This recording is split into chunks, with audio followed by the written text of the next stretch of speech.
प्रिय विद्यार्थियों, पिछले वीडियो में हमने पढ़ा कि राजा रघु के यहाँ वर्तंतु ऋषि के शिष्य कौत्स आते हैं तो राजा स्वर्ण पात्र के अभाव में मिट्टी के पात्र में ही अर्घ्य हेतु जल लेकर आते हैं और आदर पूर्वक अतिथि सत्कार करते हैं।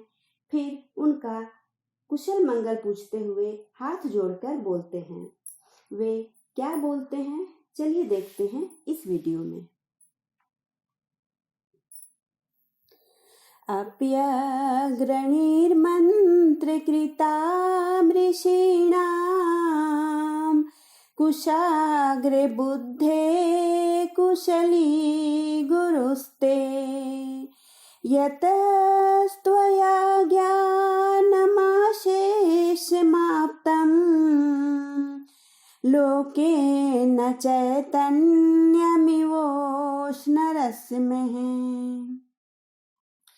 इसका अन्वय है, हे कुशाग्र बुद्धे मंत्रकृताम ऋषीणाम अग्रणैः ते गुरुः कुशली अपि लोकेन उष्णरश्मेः चैतन्यम इव त्वया यतः अशेषम ज्ञानम आप्तम।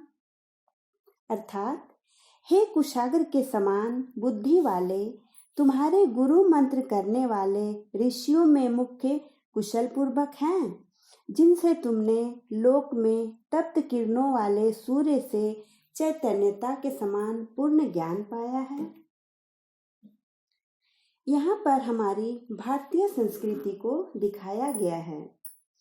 हमारी यह परंपरा रही है कि अतिथि को देवता के समान मानकर पहले उनका आदर सत्कार किया जाता है, फिर कुशल मंगल पूछा जाता है। इस परंपरा को कालिदास ने अपनी रचना में बखूबी दिखाया है।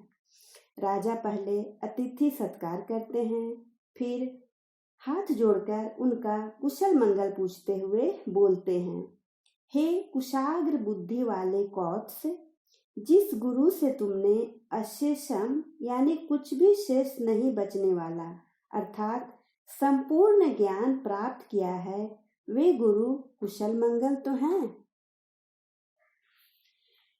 कुशाग्र का अर्थ होता है कुश का अग्रभाग।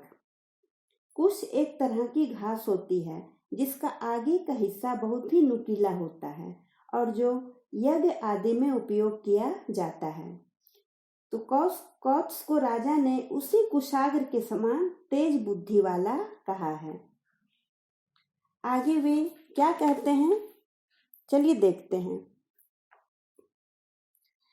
त्वार्हतो नाभिगमेन तृप्तं मनो नियोगक्रिययोत्सुकं मे अप्याज्ञया शासितुरात्मना वा प्राप्तोऽसि सम्भावयितुं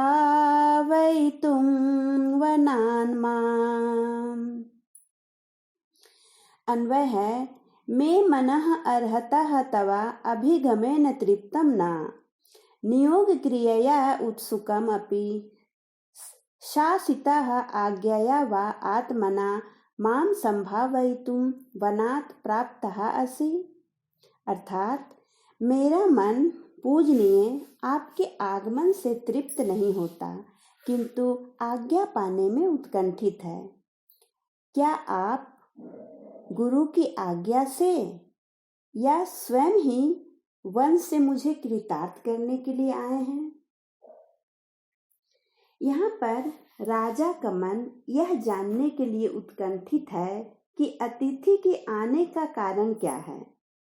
वे जानना चाहते थे कि इन्हें इनके गुरु ने यहाँ भेजा है या ये स्वयं अपनी इच्छा से मुझे सेवा का अवसर देकर कृतार्थ करने के लिए आए हैं।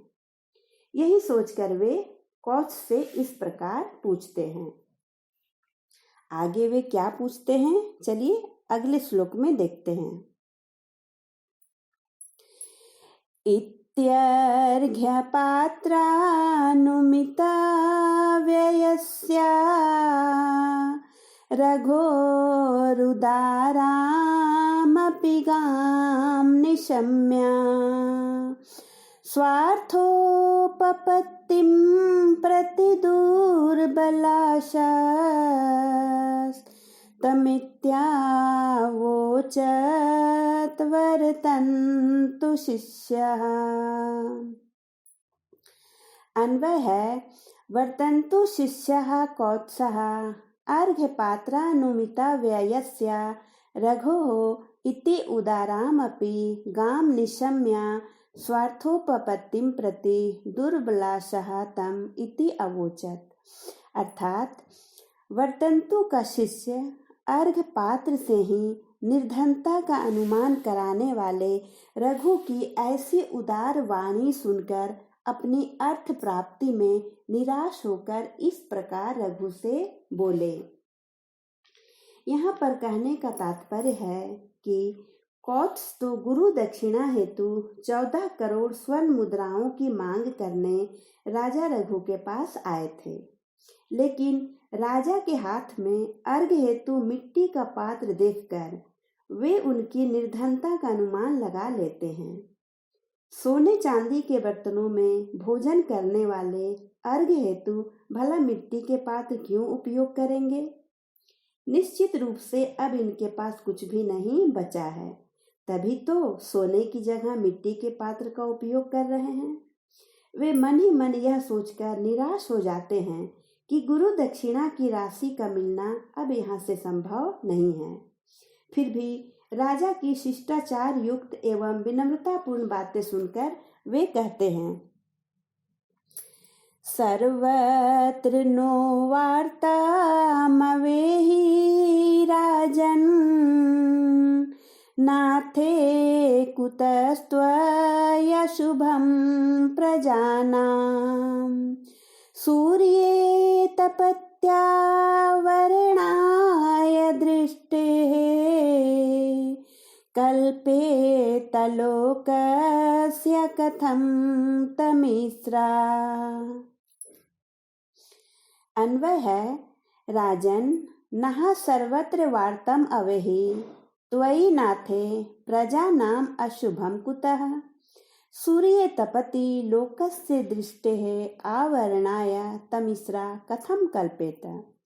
अर्थात हे राजन, आप सर्वथा हमारा कुशल जानिए, आपके स्वामी होने पर प्रजा में अकुशल कैसे हो सकता है, कारण कि सूर्य के तपने पर लोगों की दृष्टि को रोकने के लिए अंधकार भला कैसे समर्थ हो सकता है। यहाँ पर कहते हैं कि हे राजन, जब तक आप राजा हैं प्रजा अकुशल कैसे हो सकती है। जिस प्रकार सूर्य के उदय रहते अंधेरा टिक नहीं सकता, उसी प्रकार आपके राजा रहते प्रजा का कभी अमंगल हो ही नहीं सकता। इसलिए हे राजन, आप सब ओर से कुशल मंगल ही समझिए। बच्चों, यहाँ पर इस श्लोक में इंद्र वज्रा छंद है। जैसा कि मैंने पहले ही कहा था कि रघुवंश के इस पंचम सर्ग में उपजाति छंद होंगे। उपजाति छंद इंद्र वज्रा और उपेंद्र वज्रा 2 छंदों का मिश्रण होता है, लेकिन किसी किसी श्लोक में सिर्फ इंद्र वज्रा और किसी में सिर्फ उपेंद्र वज्रा छंद भी हो सकते हैं। यहाँ पर कुछ पदों के अर्थ भी दिए गए हैं, आप इसे भी देखते चलेंगे। आगे राजा रघु और कौत्स में क्या क्या बातें होती है, इसे हम अगले वीडियो में देखेंगे। तब तक आप इसी का अभ्यास करते रहें। धन्यवाद।